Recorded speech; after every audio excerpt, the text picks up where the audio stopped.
Hey everyone, my name's Chell and welcome to today's video. Before we get too far, do us a huge favor, click those like and subscribe buttons, and then we'll get into it. Now, as you know, Prismatic Powders has so many colors, we probably have colors you haven't even thought of. So every now and then, we like to feature some of the eye-catching colors that cross our desk. And sometimes we'll experiment with them, whether that's coming up with different color combinations or maybe adding a top coat. But in today's video, we're going to spray out a fade with a couple of our new color shifting colors. We're going to start with blue Morpho, and then we're going to add Alexandrite. Now these two colors are almost polar opposites. Blue Morpho is predominantly a blue metallic, but it shifts to a warm copper. And Alexandrite has more of that warm copper, but it shifts to a kind of a light blue. So it'll be cool to see what happens when these two colors shift side by side and what they will look like where they overlap. The other thing that I want to do is I want to spray out some Casper Clear on these two colors and see how that affects it. As you may know, Casper Clear is our flattest low gloss clear, so it'll be interesting to see just what happens. So, without further ado, see you down in the booth. I'm starting out with blue Morpho, but I do want to note that both of the colors I'm going to use contain metallics, so use of a fluidizer is highly recommended. I like to use the vacuum from the filters to my advantage. Since the powder is being pulled in that direction, I start at the filter end and work backward.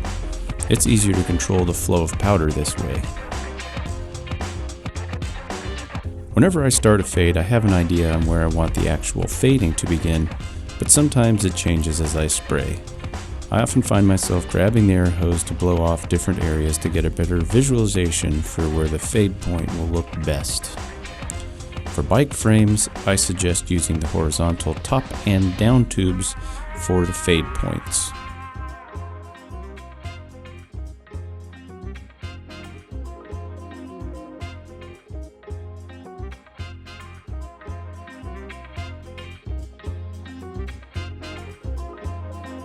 The blue Morpho layer has flashed, and now on to Alexandrite.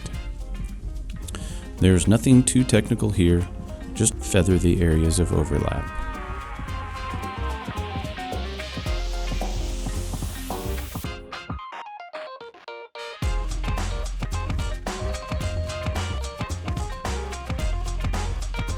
With the frame cured, I can see that the copper is really popping out as the dominant color for the Alexandrite section.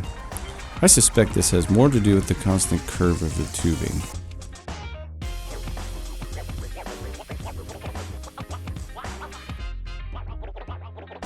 For the final step, we're going to add our Casper Clear.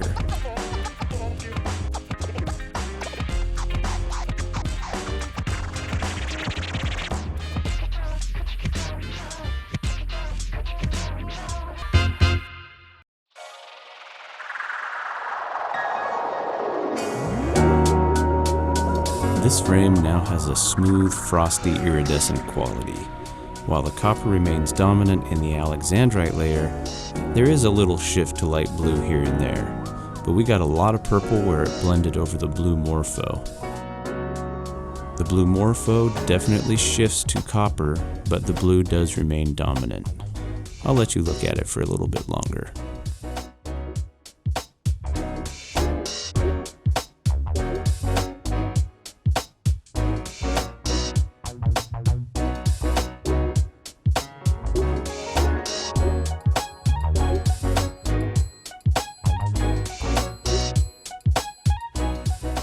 That's it for this one.